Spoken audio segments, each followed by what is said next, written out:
Searching the Avenue knowledge base.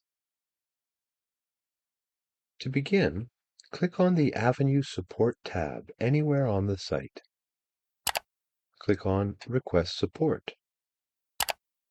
In the Search for Answers box, type your keyword or keywords. A list of documents containing the keyword or keywords appears. In this example, the keyword is Big Blue Button. Browse the list of files. Note that the initial search shows a limited number of files. To view more files on the topic, click on Show All Results. Click on a title that seems relevant. The file appears. You can read it in the same panel, or scroll to the bottom of the panel and click on the View in Full button to open it in a new browser window.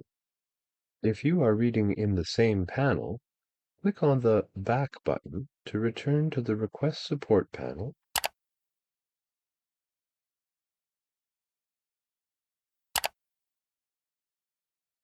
or click on the X to close the panel.